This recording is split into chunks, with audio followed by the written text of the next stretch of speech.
Ioni! Bună, băieți! Mă bucur să te văd. Ce faci? Cum ești? Bine, mă bucur și eu să vă am astăzi alături de mine și să petrecem un timp fain împreună. Astăzi vom filma la Sky Restaurant și avem un interviu cu Ioni. Te rog, spune-ne ceva despre tine. Sunt antreprenor, soție și de 8 luni de zile sunt mama unei fetițe minunate, iar asta este cel mai frumos lucru care putea să mi se întâmple. Îmi plac oamenii inteligenți și cei care au și simțul umorului și cred că de aceea rezonez foarte bine cu mesajul lui Charlie Chaplin, care spune că o zi în care nu ai râs este o zi pierdută. Dar propun să mergem sus la restaurant, să bem o cafea, aici e locul unde eu mă simt ca acasă și mai bine mai aflați lucruri despre mine. Sună foarte bine. Hai să mergem!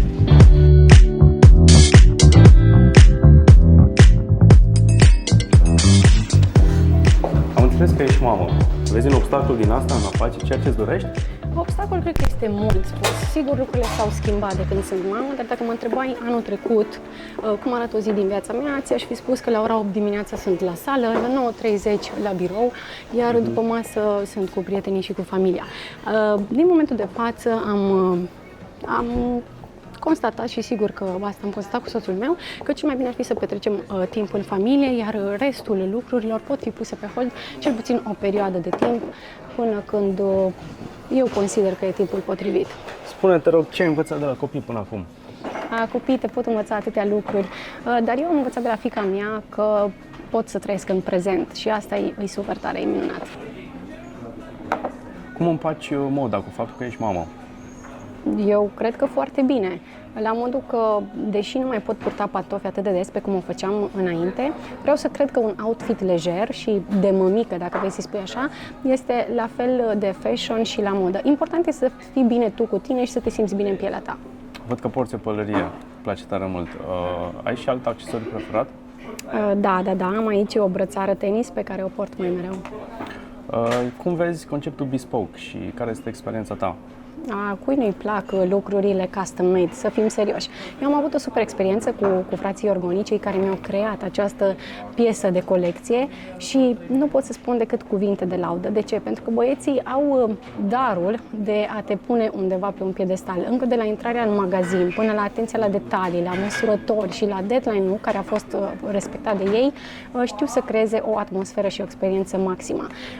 Plus de alta, apreciez foarte mult la ei că lucrează în familie, un business pe care și noi îl ducem mai departe și ducem tradiția mai departe, cum spuneam. Ce pot să spun decât că le mulțumesc băieților pentru acest accesoriu și jos pălăria pentru ei. Ne bucurăm tare mult să auzim asta. Spune-ne despre Timișoara, cum ți se pare?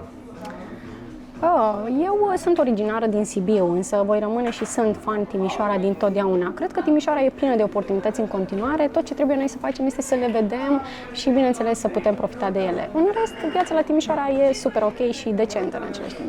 Ce ți-ai dorit să vezi mai mult în centrul Timișoarei? Știi sloganul ăla, vreau o țară ca afară? E ușor exagerat, însă eu asta cred că ar trebui în Timișoara, o atmosferă care se găsește în țările europene, știi, atunci când mergi în vizită. Și vreau să cred că odată cu acest proiect, Timișoara, Capitală Culturală Europeană, se vor crea contexte în care vibe-ul european va fi adus și aici. Eu cred că de asta avem nevoie. Da, să sperăm că o să profităm la maxim de asta. Aș avea ultimele întrebări pentru tine, Ioni. Spune-ne, te rog, despre restaurant. Pentru cei care nu știu, Sky este un restaurant aflat la etajul 6 în piața 700, iar această poziționare a lui oferă clienților un view și niște apusuri de soare incredibile. Toate acestea merg mână în mână cu răsfățul culinar care se pregătește în fiecare zi în bucătăria Sky. Mic dejun sau brunch? Mic dejun cu prietenele. Care este ingredientul tău preferat? Iubirea și glumele bune. Ok, Saria. Paste sau pizza? Pizza, always a good idea. Da, pe varianta asta aș merge și eu. Spune-mi, te rog, ai ceva noutăți pe care vrea să le anunți? Super întrebare, pică foarte bine. Echipa Sky pregătește o lansare a unui nou meniu în data de 24 mai și ca un inside așa, aș vrea să știi că am fost la degustarea preparatelor și am ceva senzațional, preparatele sunt demențiale, așa că nu ne rămâne decât să vă spun că vă rog să fiți cu ochii pe online, acolo vor apărea mai multe detalii legate de eveniment, pe care vă așteptăm și așteptăm pe toată lumea la Sky Restaurant. Ok, mulțumim tare mult. Mulțumesc.